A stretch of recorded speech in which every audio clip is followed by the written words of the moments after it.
Premiership Women's Rugby celebrated the festive period with a cracker of a round. Top of the table Chiefs welcomed Gloucester Hartbury to Exeter in a West Country derby. Sarens hosted Bristol Bears at the Stonex in a rematch of last year's semi-final, while Lightning made the trip north to face the Sharks in Sale. But we begin at Allianz Stadium, with Harlequins hunting for big game in the shape of Leicester Tigers. Commentary comes from Claire Thomas.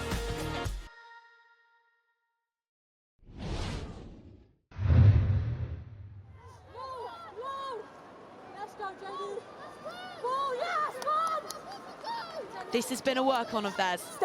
Hudson speaking in the week about how they wanted to drill home every phase they could, keep the ball in hand and get it to their danger woman!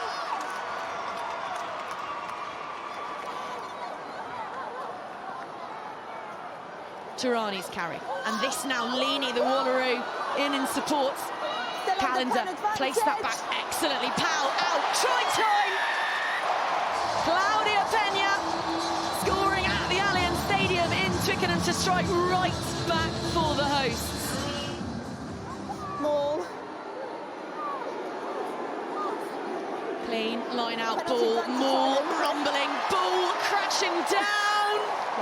Quins have their second, they hit the front for the first time at the Allianz Stadium, and Connie Powell has 7 tries for the season. 2 hands away, 2 hands away. Powell dancing daintily, beats 1, 2, 3, 4, will score! Okay, ball set, no hands wide. This time it's Leany. Amisa out, look at them queuing up. Who wants it? Powell out, finds Neumann.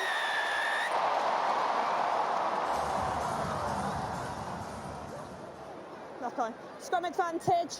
Scrum advantage over. Pena's on the chase, not realising how much pressure she was under there was Henrich. And that is why you chase things down. Heads up rugby, appetite in abundance. Claudia Pena has 2.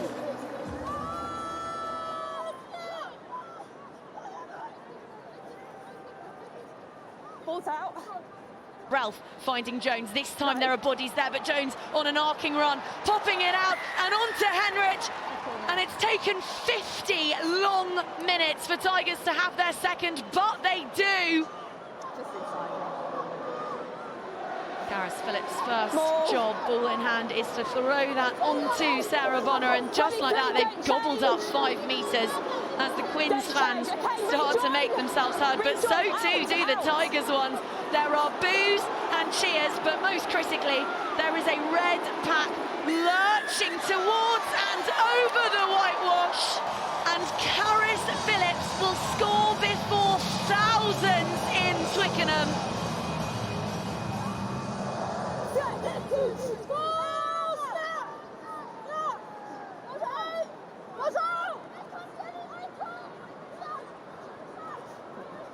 Tuima finding Kildon. There's a 2-on-1 on this near touchline, but a crosshead to Henrich just to shut the door there. There's the switch. Kildon finds Neumann. Offload is lovely. Look at the dancing feet of Pena. She's on for a hat-trick. Might that be the assist instead? Ellie Kildon will score at Big Game 16.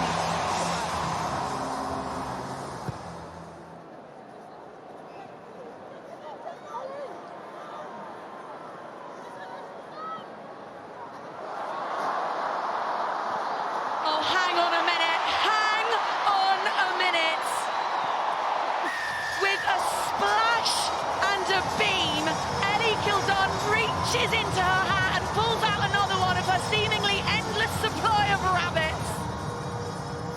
Leicester Tigers looking for what will be a 3rd score here at the big game.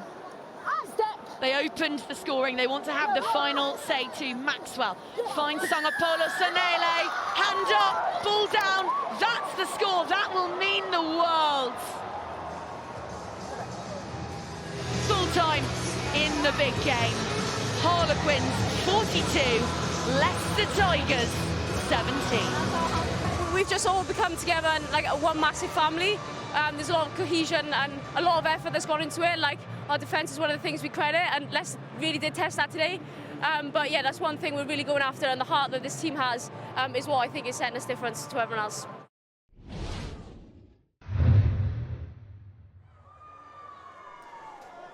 Eight straight victories had given Exeter Chiefs genuine title aspirations, but could they extend that 100% record against the defending champions? The home side started strongly at Sandy Park, but failed to put points on the board, and Gloucester Hartpury made them pay. Wing Mia Venner showing pace and power to break a string of tackles and score in the corner. And that try sparked a stunning spell from the visitors, who combined dominance up front with pace and precision in the back line. Their second try finished in the opposite corner by the other winger, Pip Hendy.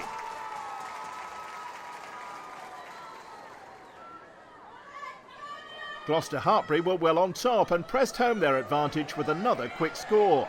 A lengthy spell of possession leading to their third try. The scorer this time, flanker Bethan Lewis.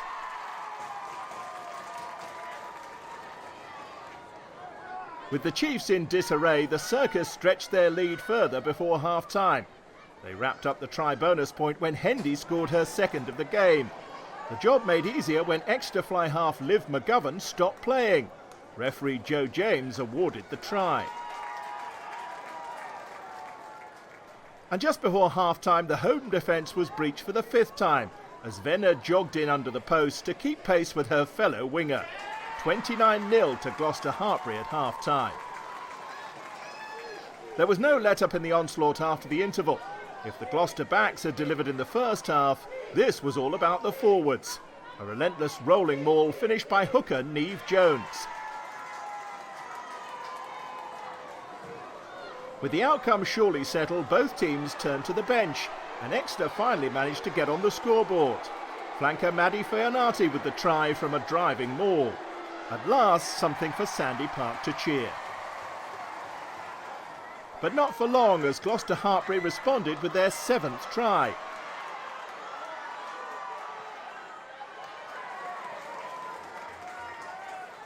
More slick passing and plenty of space out wide for replacement centre Hannah Jones to cross the line.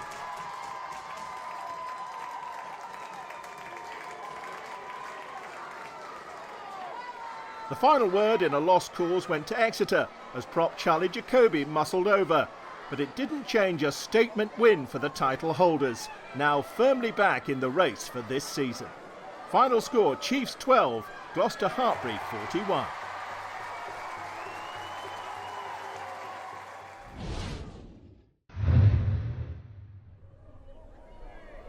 At Stonex Stadium, Saracens were looking to bounce back from their defeat by Gloucester Hartpury the week before, but they were up against some very confident Bears.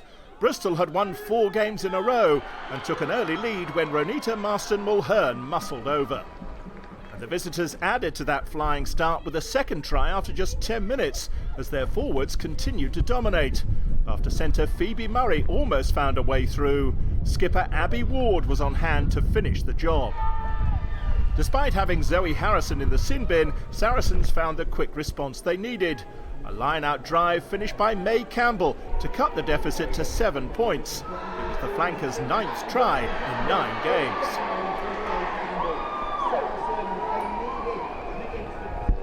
And by the end of the first quarter, the game was all square. A series of pick and goes on the Bristol line was eventually finished by Sarries prop McKinley Hunt amid a pile of bodies.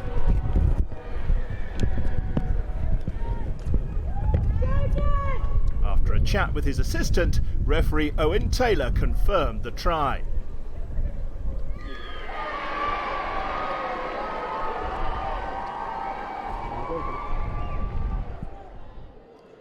After a series of scores from close range, the next try was truly memorable. Bristol failed to clear their lines convincingly, and when Saracens attacked again, prop Kelsey Clifford punched a hole in the midfield and charged through it to give her team the lead for the first time in the match.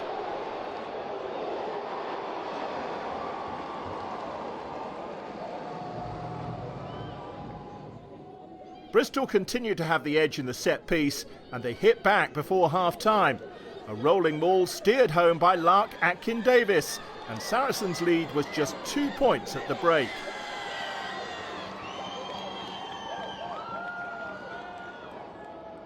Into the second half, the Bears looked to make their dominance up front count. After an extended spell in the Saracens' 22, the pressure finally told.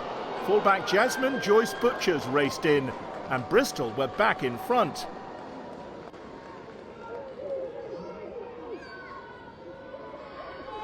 Their lead lasted just 2 minutes before Saracens also collected the try bonus point.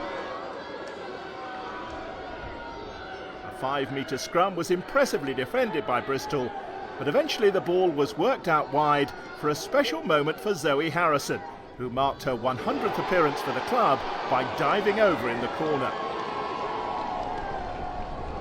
And in the closing moments, the home side proved the stronger. A second try of the game by May Campbell clinched victory, with Bristol denied the losing bonus. The perfect end to 2024 for Saracens, who ran out winners by 33 points to 24.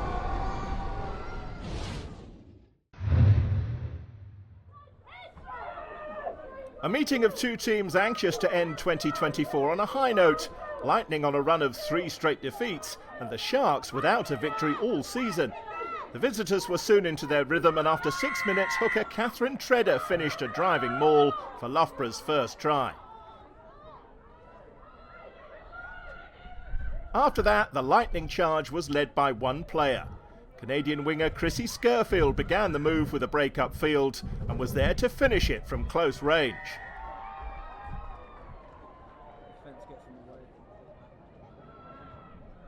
Her second try and Loughborough's third came a few minutes later and was all about pure speed. The Sharks' defence trailing in her wake as Lightning took a firm hold on the match. Sale did get on the scoreboard before half-time to keep their hopes alive. A spell of possession on the Lightning line finally converted by lock Iona Antwis. The Sharks trailed 19-7 at the break, but should have added further points early in the second half. Their failure to do so was punished by Alef Kelter, a typically barnstorming run from the centre for her 4th try in 5 games.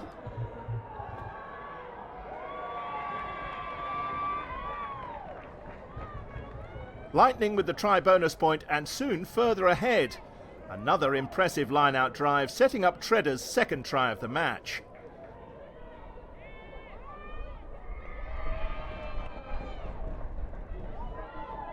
That was the cue for Chrissy Scurfield to take centre stage again as the visitors dominated the final quarter. Another superb break by the wing was stopped short of the line, only for Scurfield to release and then go again for her hat-trick score.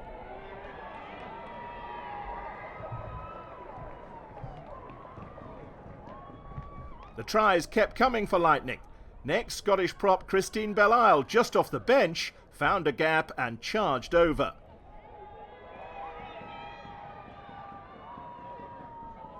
But it was fitting that the last word went to Scurfield. This time the attack began from her own half, with the Sharks trailing in her wake. Her 4th try and Loughborough's 8th, and the conversion took them to the half-century. Their 3rd win of the season, and something to build on in 2025. Final score, Sale Sharks 7, Loughborough Lightning 50. Round 11 saw some of the big names in Premiership Women's Rugby end 2024 on a high. Saracens put a stop to Bristol's winning streak, while Gloucester Hartpury inflicted Exeter's first defeat of the season. Sale's search for a win continues after they were struck down by Lightning. And the round concluded with Harlequins' big game 16 demolition of Leicester Tigers. That result means Quins start the new year as league leaders, with Exeter, Gloucester Hartpury and Sarries in very hot pursuit. Loughborough's win has given them some breathing space on the bottom 2. The first fixture of 2025 sees the table toppers visit Trailfinders. Round 12 continues on Saturday when the Tigers host the Sharks. The live game on TNT Sports is on Sunday, kick-off 12:45, as the Bears entertain Gloucester Hartpury. And that's followed by Lightning versus Saracens. We'll be back next week, but until then, a very happy new year.